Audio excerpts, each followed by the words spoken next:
Hi, everyone. Thank you for joining us on 13 Now. My name is Tessa Bentulan. This is our new YouTube newscast, giving you your latest headlines of the day. So let's get right into it. First, we have breaking news.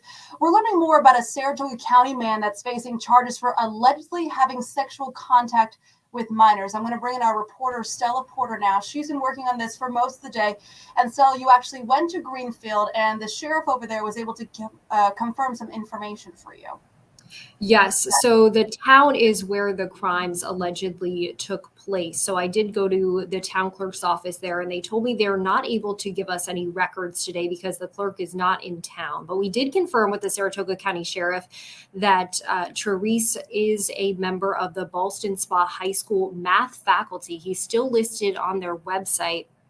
Today, I also reached out to the school district. They tell me that they're not going to be releasing any more information or making any updated statements today for us, but they did post a statement on the district website last night saying that they are not aware of any information that these crimes that took place allegedly against these children had anything to do with children in the district. So they are asking anyone who may have any information to reach out to the Saratoga County Sheriff, which is the agency dealing with this. So we did get a few comments from the sheriff himself on the case.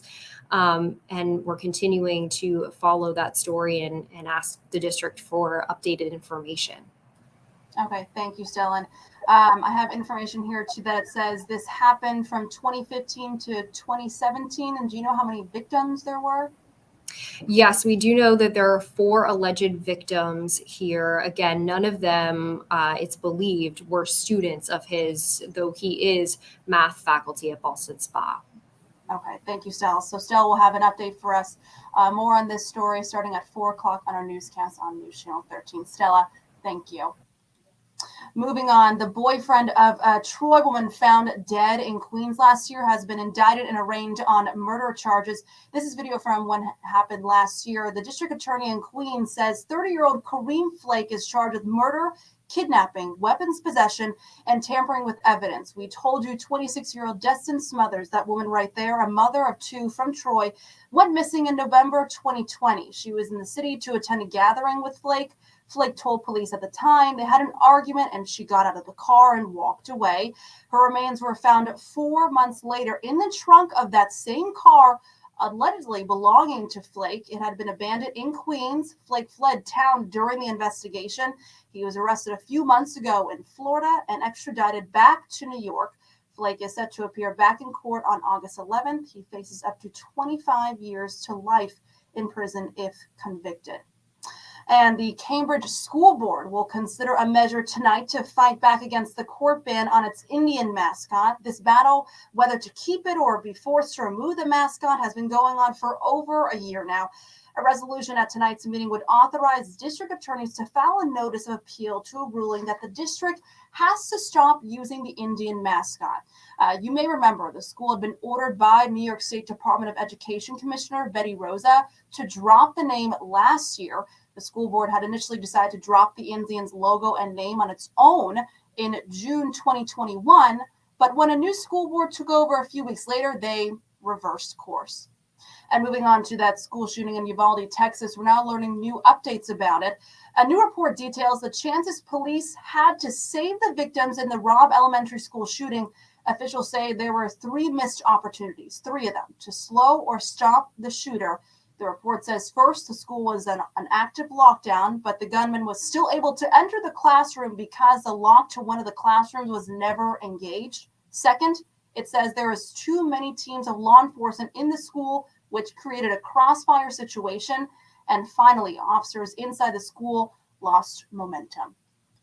And let's get a check on your weather with Paul Caiano. So we're just right at the weekend. I know Faith was telling me right before we did the YouTube newscast, she said it already feels like Friday. And the weather's pretty nice for it, too. So what's the weekend shaping up? And what about today and tomorrow, too? Yeah, I think over the whole thing, Tessa, looks fantastic. I mean, outside right now, it's already past 80 in parts of the area, which around here pretty much on target for this time of year. Humidity levels not too outrageous. So I think overall heading toward the weekend, we're looking fine. And wait till you see that weekend forecast. We're going to have it for you. Outside right now, let's take a look here on the CDPHP first warning cam. You can see a mixture of sunshine and clouds here. 83 degrees in East Greenbush, overlooking downtown Albany. Other temperatures just passing the 80-degree mark out at the airport. It's right at 80. Kinderhook, Voorheesville, Schaghticoke, high 70s elsewhere across the region. Dry here on the first warning live Doppler radar as we scan the skies. Not much to talk about in terms of rainfall. We do have a weak front kind of sliding off to our south, producing that mixture of sun and clouds.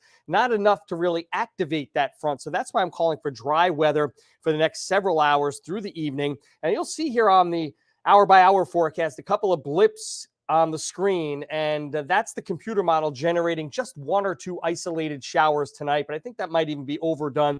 There's just not enough energy in the atmosphere to squeeze out those showers, so I think it's going to be dry. Same thing tomorrow, maybe a cloud buildup from time to time, but overall enough sunshine to get us back to 80, and it looks like we'll start off the weekend just fine with lots of sunshine. 63 tonight, partly cloudy and mild, back to 83 tomorrow with a mix of sun and clouds. Humidity starts to creep up just a touch. It's really not going to be that high for this time of year. It could certainly be a lot worse. I'll move out of the way. 7-day planner. Look at the weekend.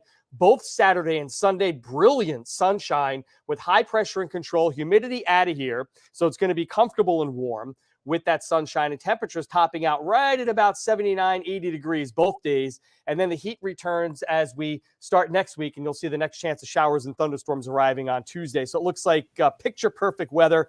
If not today, then certainly by the time we hit the weekend, it's looking real nice, Tessa. Okay, so we just got to go over that hump tomorrow, some chances of showers, and then Saturday, Sunday. I feel like lately we've been getting really good weather of just beautiful, gorgeous, like you said, picture perfect weather on the weekends, which is the best time in summer. Yeah, I mean, it looks like we're hitting it right. Another weekend here. We're cruising now into the month of July. It looks great. All right. Good weekend for a barbecue. Yes, coming over. All right. Thanks, Paul. All right. So that does it for us on 13 Now. Again, this is our new YouTube newscast. We just started this maybe a couple weeks ago now. We're doing 3 updates a day, one at 9 a.m., this time now between 2 and 3, and then again at 7 o'clock. You'll have different reporters and anchors doing this for you, giving you just your latest headlines and what you need to know as the day goes on. So make sure to subscribe to our YouTube channel and get the updates on when it's going to happen. All right, that does it for us on YouTube now. And go ahead and make sure to watch our newscasts on News Channel 13 starting at 4 o'clock today to get all the latest news.